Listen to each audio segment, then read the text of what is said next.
എൻ്റെ ദൈവത്തിൽ ഇന്ന് നമ്മളോടൊപ്പം കേരളത്തിലെ സാമൂഹിക രാഷ്ട്രീയ രംഗത്തെ ഏറ്റവും ശക്തമായ വനിതാ പ്രാതിനിധ്യങ്ങളിലൊന്നായ ശ്രീമതി ശോഭ സുരേന്ദ്രനാണ്.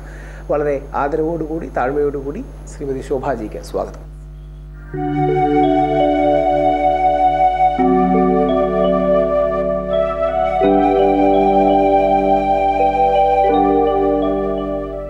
ശ്രീമതി ശോഭ സുരേന്ദ്രൻ, അങ്ങനെ ദൈവത്തെക്കുറിച്ച് ഉള്ളൊരു ചിന്തയുണ്ട്. എന്താണ് ദൈവം അങ്ങയുടെ?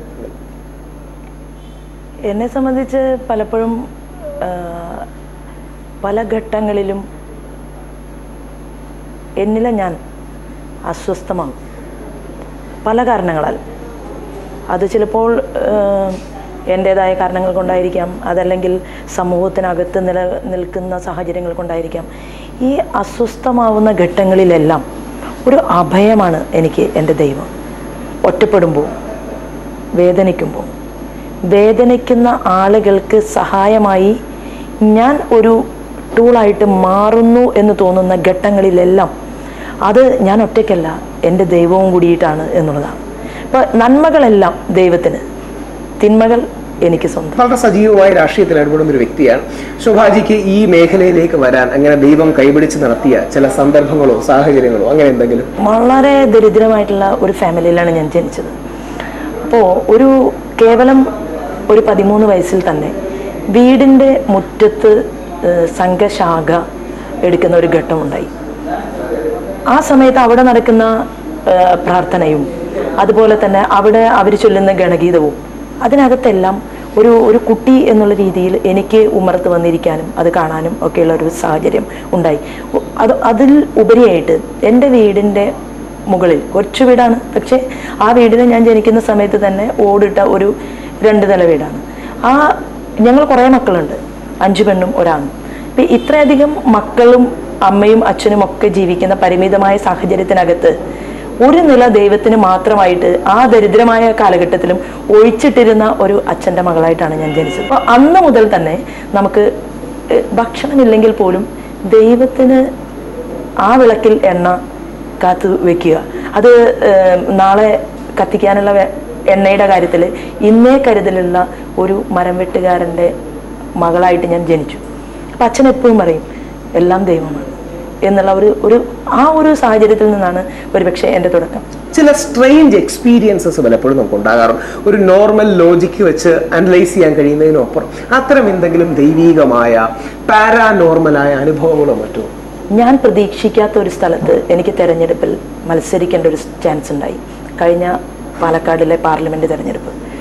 ഞാൻ കേരളത്തിലെ ജനങ്ങൾക്ക് വേണ്ടി നമ്മൾ പ്രതികരിക്കുന്നുണ്ട്, അതല്ലെങ്കിൽ നമ്മൾ പ്രവർത്തിക്കുന്നുണ്ടെങ്കിൽ പോലും പാലക്കാട്ടുകാർക്ക് ഞാൻ അപരിചിതയായിരുന്നു.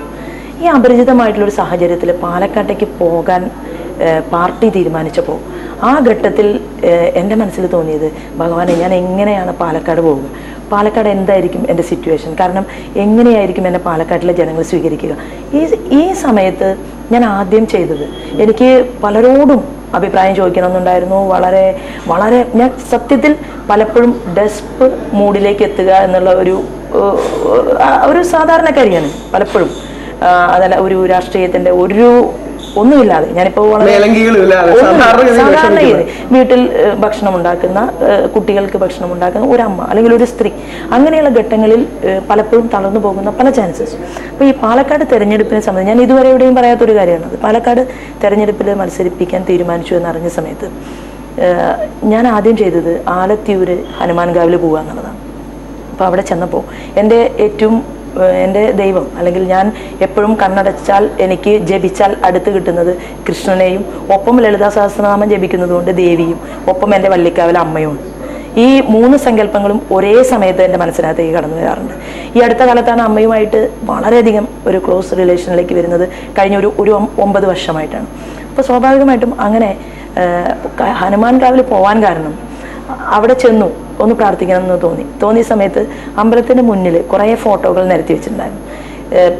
ജപിച്ചു കഴിഞ്ഞ് അല്ലെങ്കിൽ അവിടെ പ്രാർത്ഥിച്ചു കഴിഞ്ഞിട്ട് എന്നെ രക്ഷിക്കണം എന്ന്, സാധാരണ ഞാനും ഒരു രാഷ്ട്രീയക്കാരിയാണല്ലോ, രാഷ്ട്രീയ പ്രവർത്തനത്തിനിടയിൽ വോട്ട് കുറഞ്ഞു പോയാൽ പൊളിറ്റിക്കലി അത് തീർച്ചയായിട്ടും വളരെ ദോഷകരമായിട്ടുള്ളൊരു കാര്യമാണ് എന്നുള്ള ഒരു ചിന്തയും ഒരുപക്ഷെ എൻ്റെ മനസ്സിലുണ്ടായിരുന്നു. അത് തുറന്നു പറയാൻ എനിക്ക് മടിയൊന്നുമില്ല.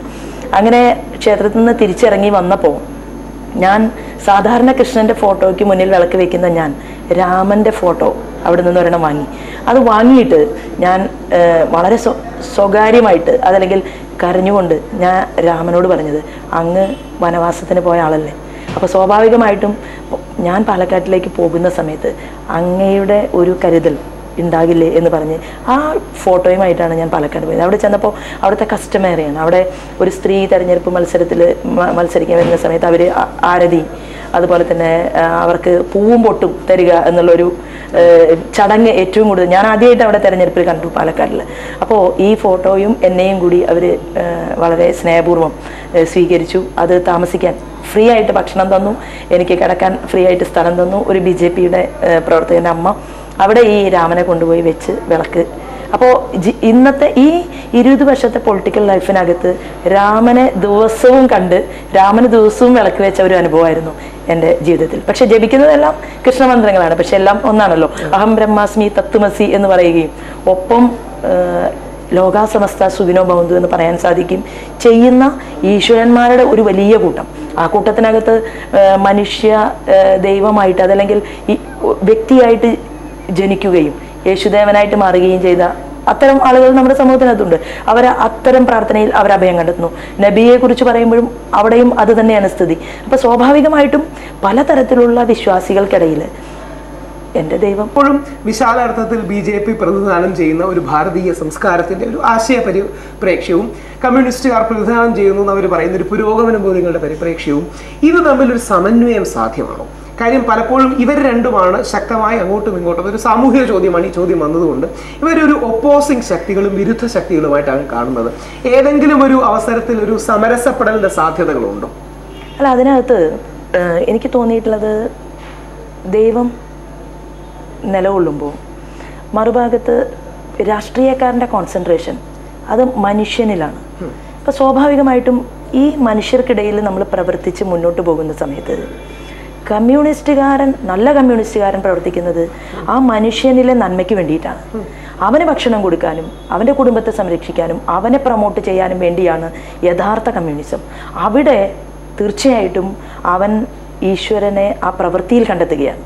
കാരണം നമ്മൾ ഈശ്വരനിൽ വിശ്വസിക്കുന്ന ആളുകൾ ഞാൻ ദൈവമാകുന്നു, അത് തന്നെയാണ് നീയും എന്ന് പറഞ്ഞുകൊണ്ട് കോരനെയോ കാളിയെയോ അതല്ലെങ്കിൽ പാപ്പച്ചനെയോ നമ്മൾ സ്വീകരിക്കുമ്പോൾ ആ സ്വീകരിക്കപ്പെടുന്നതിൻ്റെ മാധ്യമം അതല്ലെങ്കിൽ മീഡിയേറ്റർ ദൈവമാണെങ്കിൽ നല്ല ഒരു കമ്മ്യൂണിസ്റ്റുകാരന് അദ്ദേഹം ആ വ്യക്തിയെ സ്വീകരിക്കുന്നത് മനുഷ്യൻ്റെ അടിസ്ഥാനപരമായിട്ടുള്ള ആവശ്യങ്ങളുടെ മുന്നിൽ നിന്നുകൊണ്ടാണ് എന്ന് നമുക്ക് കാണാൻ സാധിക്കുമ്പോൾ ഒരു കമ്മ്യൂണിസ്റ്റും ഒരു ദൈവവിശ്വാസിയും തമ്മിൽ വളരെ വലിയ അകലമുണ്ട് എന്ന് പറയാൻ സാധിക്കില്ല.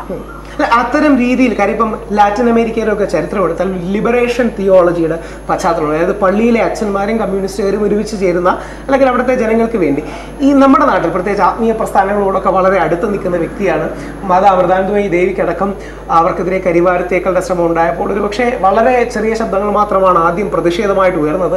അതിൽ ഏറ്റവും മുൻപന്തിയിൽ നിന്ന് വളരെ ചെറിയ ആൾക്കാർ മാത്രമാണ് ഉയർന്നത്. അതിൽ ഏറ്റവും ശക്തമായി പ്രതികരിച്ച വ്യക്തികളിൽ ഒരാളാണ് ശ്രീമതി ശോഭാ സുരേന്ദ്രൻ. ആ രീതിയിൽ ആത്മീയ പ്രസ്ഥാനങ്ങളും വിശാല അർത്ഥത്തിൽ എല്ലാ രാഷ്ട്രീയ പാർട്ടികളുമായിട്ടൊരു ഐക്യം, പൊതുജനങ്ങളുടെ നന്മയ്ക്ക് വേണ്ടി ആത്മീയതയും രാഷ്ട്രീയവും കൈകോർക്കണമെന്നുള്ള കാഴ്ചപ്പാടോ അത്തരം എന്തെങ്കിലും ദർശനങ്ങൾ?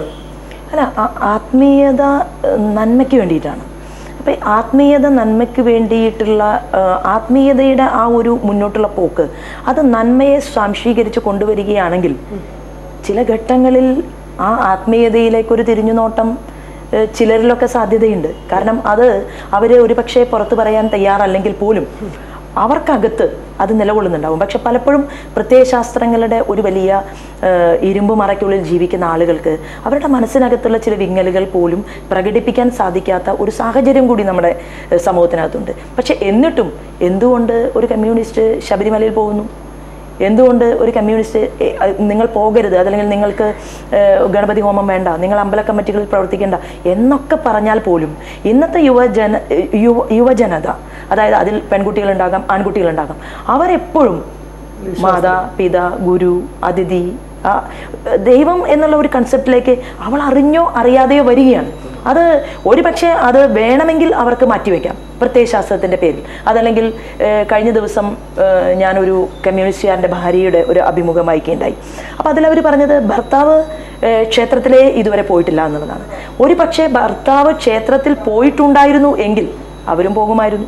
അപ്പോൾ ഭാര്യ ഭർത്താവിന് വേണ്ടി, അതല്ലെങ്കിൽ മകൾ അച്ഛന് വേണ്ടി, എൻ്റെ അച്ഛൻ ഇങ്ങനെയൊക്കെയാണ്, അല്ലെങ്കിൽ എൻ്റെ ഭർത്താവ് ഇങ്ങനെയൊക്കെയാണ്, അപ്പോൾ അതുകൊണ്ട് ഞാനും ഇങ്ങനെയൊക്കെ ആകണം എന്ന് ആ ദൈവത്തിനോട് ചേരാൻ ആഗ്രഹിച്ചിട്ട് പോലും ചേരാൻ സാധിക്കാത്ത എത്രയോ ആളുകളുമായി അടുത്ത ബന്ധമുള്ള ഒരു വ്യക്തിയാണ് ഞാൻ. ഈ രംഗത്ത് ചൂഷണം വരുന്നുണ്ട്, സാമ്പത്തിക തട്ടിപ്പ് വരുന്നുണ്ട്, ആൾദൈവങ്ങൾ കടന്നു വരുന്നുണ്ട്. ഇത് ശരിയല്ല എന്നുള്ള വിമർശനത്തെ എങ്ങനെ മറുപടി പറയും? അല്ല, അതിനകത്ത് ആൾദൈവം എന്നുള്ള വാക്കിനെ പോലും നമ്മൾ കൃത്യമായിട്ട് വേർതിരിച്ച് അറിയേണ്ടിയിരിക്കുന്നു എന്നുള്ളതാണ്. ഒരു അല്പം ഭസ്മം അത് കൊടുക്കുന്നു എന്നുള്ള വ്യാജേന ആ ഭസ്മത്തിന് പൈസ ചോദിച്ചു വാങ്ങുന്ന വ്യക്തികളുണ്ട്. അതല്ലെങ്കിൽ അദ്ദേഹത്തിന് ഒരല്പസമയത്തേക്ക് മുന്നിലിരിക്കുന്ന വ്യക്തിയുടെ മനസ്സ് കാണാൻ സാധിക്കുന്നു എന്നുള്ളത് കൊണ്ട് അതിൻ്റെ പേരിൽ, അത് പക്ഷെ അദ്ദേഹത്തിൻ്റെ എന്തെങ്കിലും തരത്തിലുള്ള കഴിവുകൾ കൊണ്ടായിരിക്കാം, അതിൻ്റെ പേരിൽ ആ വ്യക്തികളെ ചൂഷണം ചെയ്യുന്ന നിരവധിയായിട്ടുള്ള കൊച്ചു കൊച്ചു കേന്ദ്രങ്ങളുണ്ട്. എന്നാൽ അതിൻ്റെ മറവിൽ ഈശ്വരിയായിട്ട് വർത്തിക്കുന്ന, അല്ലെങ്കിൽ ഈശ്വരനായിട്ട് എങ്ങനെയാണ് ഒരു വ്യക്തി ഈശ്വരൻ്റെ തലത്തിലേക്ക് വരുന്നത്? വ്യക്തി വളരെ കൂടുതൽ അറിവ് സമ്പാദിക്കുമ്പോൾ, അല്ലെങ്കിൽ വ്യക്തി തൻ്റെ പ്രവർത്തനങ്ങളിലൂടെ കൂടുതൽ അദ്ദേഹത്തിന് സമൂഹത്തിൻ്റെ ഒരു ഉന്നതിയിലെത്തുന്ന സമയത്ത്, രജോ ഗുണം തമോ ഗുണം എന്നുള്ള അവസ്ഥയെക്കുറിച്ച് നമ്മൾ ചിന്തിക്കുമ്പോൾ കൂടുതൽ സാത്വികമായ ചിന്തയിലേക്ക് വ്യക്തി വളരുമ്പോഴാണ് അവൻ ഈശ്വരനുമായിട്ട് കൂടുതൽ അടുക്കുന്നത്. ഇത് നിരന്തരം ഉണ്ടായിക്കൊണ്ടിരുന്നാൽ ഒരുപക്ഷെ ഞാൻ വിചാരിക്കുന്നത് ഒരു ദിവസത്തിൽ ഒരു തവണ ലളിതാ സഹസ്രനാമം ജപിക്കുന്നതിന് പകരം ഒരുപക്ഷെ 3 തവണ ജപിക്കാൻ സാധിച്ചാൽ രാഷ്ട്രീയ പാർട്ടിയുടെ പ്രവർത്തനത്തിൽ കൃത്യമായിട്ട് ഇടപെടൽ ചെയ്യാൻ സാധിക്കുമോ എന്ന് പോലും. കാരണം ആ ഭക്തിയുടെയും ഈശ്വരൻ്റെയും തലം അത് വളരെ സാത്വികമായിട്ടുള്ള തലമാണ്. അങ്ങനെ ഒരു തലത്തിൽ നമ്മൾ എത്തിക്കഴിഞ്ഞാൽ നമ്മളൊരു മിസ്റ്റർ ചേർത്ത് വിളിക്കേണ്ട പലരെയും മിസ്റ്റർ ചേർക്കാതെ പ്രസംഗിക്കേണ്ട ഒരു സാഹചര്യമുള്ളവരാണ് രാഷ്ട്രീയക്കാർ. അതല്ലെങ്കിൽ തൻ്റെ അച്ഛനേക്കാൾ മുതിർന്ന ഒരു വ്യക്തിയെ, നമുക്കൊരു എക്സാമ്പിൾ പറയാം, ബഹുമാനായിട്ടുള്ള അച്യുതാനന്ദൻ, അദ്ദേഹത്തിൻ്റെ പേരിൽ ഒരുപക്ഷെ എപ്പോഴും ശ്രീ ചേർത്തുകൊണ്ട് വിളിക്കാൻ സാധിക്കാത്ത ഒരു രാഷ്ട്രീയക്കാരിയാണ് ഞാൻ. അത് ജപത്തിന്റെ മാർഗത്തിലൂടെ വളരെ കൂടുതൽ മുന്നോട്ട് പോയാൽ, ദൈവികമായിട്ടുള്ള ഒരു ഔന്നത്യം നമ്മുടെ മനസ്സിലേക്ക് കൂടുതൽ നമ്മൾ സ്വാംശീകരിച്ചാൽ നമുക്ക് വിളിക്കാൻ സാധിക്കില്ല. നമുക്ക് അപ്പോൾ അവിടെ നമ്മൾ പാപവും അതിനകത്ത് കടന്നു വരും. ഞാൻ മുതിർന്ന ആളെ ഇങ്ങനെ പറയാൻ പാടുണ്ടോ, അല്ലെങ്കിൽ മുതിർന്ന ആളെ ഞാൻ ഇങ്ങനെ ഇത്തരത്തിൽ അഭിസംബോധന ചെയ്യാൻ പാടുണ്ടോ? അപ്പോൾ എനിക്ക് തോന്നിയിട്ടുള്ളത്, ഈശ്വരീയമായിട്ട് വളരെ വളരെ മെൻ്റലി നമ്മൾ കമ്മിറ്റഡ് ആവുമ്പോൾ നമ്മൾ ചെയ്യുന്ന പല കാര്യങ്ങൾക്കകത്തും പൂർണ്ണതയില്ല എന്നുള്ളതും, കൂടുതൽ നമ്മൾ പൂർണ്ണതയിൽ എത്തണമെങ്കിൽ ഈശ്വരൻ്റെ തലത്തേക്ക് കൂടുതൽ നീങ്ങണം എന്നുള്ള ചിന്ത വരുമ്പോൾ അവിടെ കോംപ്ലിക്കേഷൻ ഉണ്ടാകും, അല്ലെങ്കിൽ അവിടെ ഒരു ആശയപരമായിട്ട് മനസ്സിനകത്തൊരു വിങ്ങലുണ്ടാകും. അപ്പോൾ സ്വാഭാവികമായിട്ടും അതിനർത്ഥം ഈശ്വര വിശ്വാസം കുറയ്ക്കുക എന്നുള്ളതല്ല, മറിച്ച് ചില ധർമ്മങ്ങൾ അത് രാഷ്ട്രീയത്തിനകത്ത് ചെയ്തു തീർക്കേണ്ട ചില ധർമ്മങ്ങളുണ്ട്. അത് ദൈവം ഒപ്പം വരുമ്പോഴും ചില ഘട്ടങ്ങളിൽ ആ ഒരു തലത്തിൽ സത്യം മാത്രം പറയുക എന്നുള്ളതാണെങ്കിൽ എങ്ങനെയാണ് രാഷ്ട്രീയ പാർട്ടിയിൽ പ്രവർത്തിക്കാൻ സാധിക്കുക?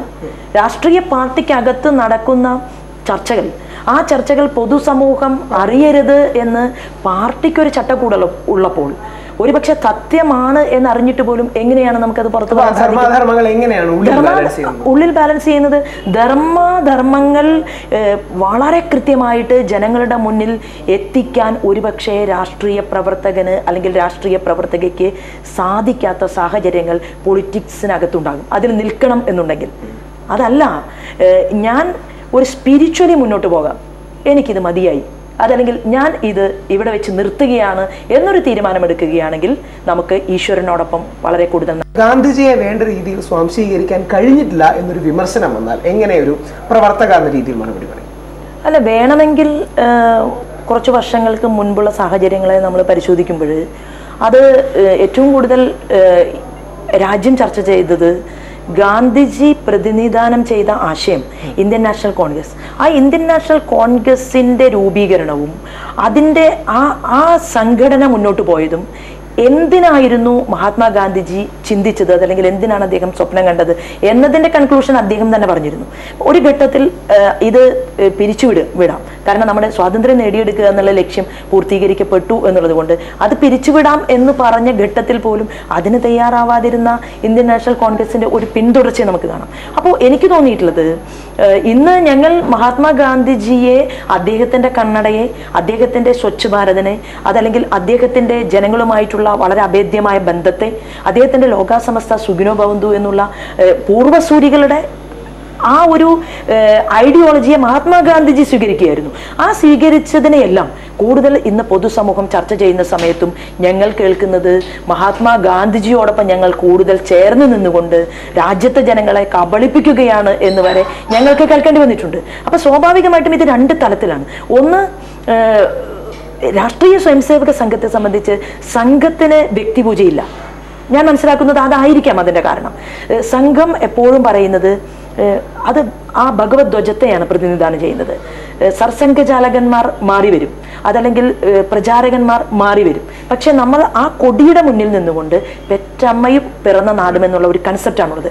അങ്ങനെ വരുമ്പോൾ അവിടെ വീര സവർക്കറും ഭഗത് സിംഗിനും അതുപോലെ തന്നെ ലാലാ ലജ്പത് റായും ഈ എണ്ണിയാൽ സാധിക്കാത്ത ആളുകളുടെ കൂട്ടത്തിൽ മഹാത്മാഗാന്ധിജിയും വന്നു നിൽക്കുമ്പോൾ അവിടെ മഹാത്മാഗാന്ധിജിക്ക് മാത്രമായിട്ട് പ്രത്യേകമായിട്ട് ഒരു പ്ലാറ്റ്ഫോം ഒരു പക്ഷേ ഒരുക്കി കൊടുത്തിട്ടില്ല എന്ന വാദത്തിന് നമുക്ക് സമ്മതിക്കാം. പക്ഷേ അതിന്റെ കാരണം ഞാൻ മനസ്സിലാക്കുന്നത് ഇതാണ്. അതായത് ആ ഭഗവത് ധ്വജമാണ്, അത് മാറ്റമില്ലാതെ നിലനിൽക്കും, അത് എന്നും ഉണ്ടാകും.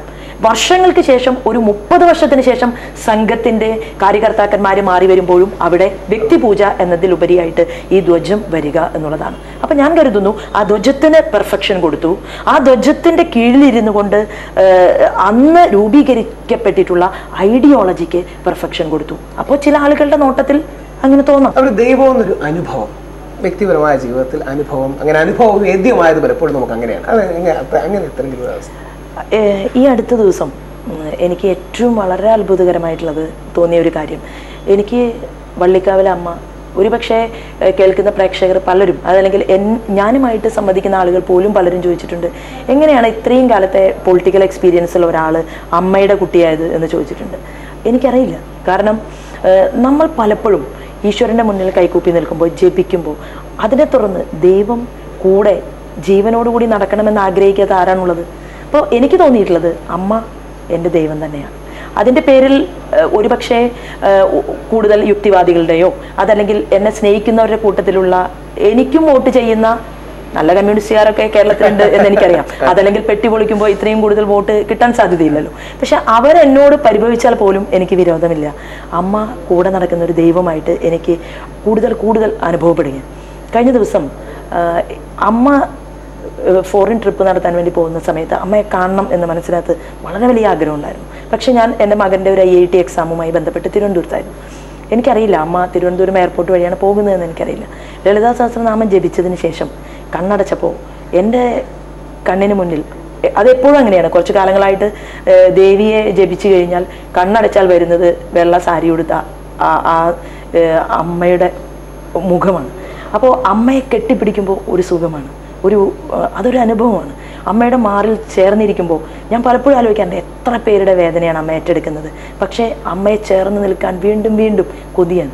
അപ്പം അങ്ങനെ ഞാൻ വളരെ വേദനിച്ചുകൊണ്ട്, അതിൻ്റെ കാരണം അറിയില്ല, പക്ഷേ മനസ്സ് വളരെ വേദനിച്ചൊരു നിമിഷത്തിൽ ഞാൻ അമ്മയുടെ നെഞ്ചിൽ കിടക്കുന്നതായിട്ട് ഞാൻ സ്വയം ക്രിയേറ്റ് ചെയ്തിട്ടുള്ള ഒരു ചിന്ത അല്ലെങ്കിൽ ഒരു സ്വപ്നം, അങ്ങനെ അമ്മയെ കെട്ടിപ്പിടിച്ചിരിക്കുന്നതായിട്ട് എനിക്കൊരു ഫീൽ.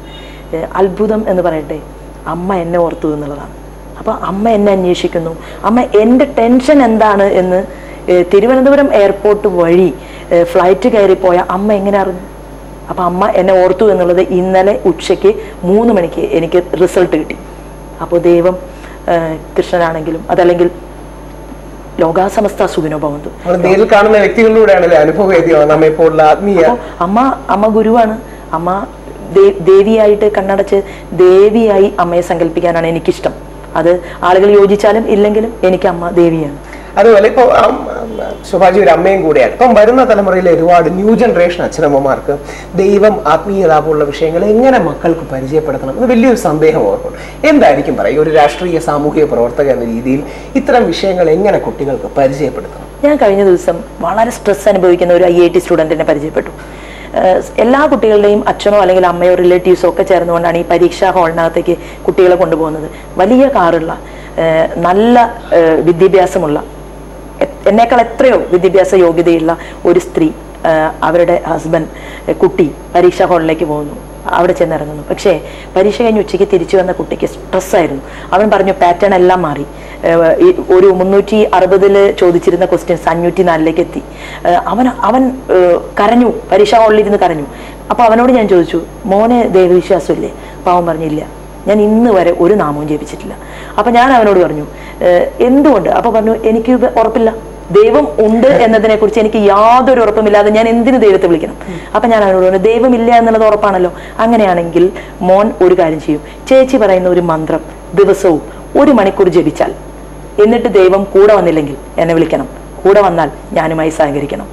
അവൻ സമ്മതിച്ചിട്ടുണ്ട്. ആ റിസൾട്ടിന് വേണ്ടി ഞാൻ കാത്തിരിക്കുക. വളരെ ഗംഭീരമായ ഒരു പ്രഭാഷകയാണ് ശ്രീമതി ശോഭാ സുരേന്ദ്രൻ. സാമൂഹികമായ, രാഷ്ട്രീയമായ, ആത്മീയമായ കാഴ്ചപ്പാടുകൾ നമ്മളോട് പങ്കുവെക്കുകയും ആ കുട്ടിക്ക് മന്ത്രം പറഞ്ഞു കൊടുത്ത് അവൻ ആത്മീയമായ സൗഖ്യം നൽകിയതുപോലെ ഈ നാടിന്റെ വികസന കാര്യങ്ങളിലും ശാന്തിയുടെയും സമാധാനത്തിന്റെയും മുമ്പോട്ടുള്ള പോക്കിലും ഒരുപാട് സംഭാവനകൾ ചെയ്യാൻ ദൈവം എല്ലാവിധ അനുഗ്രഹങ്ങളും ശോഭാജിക്ക് നൽകട്ടെ എന്ന് പ്രാർത്ഥിച്ചുകൊണ്ട് നമസ്കാരം.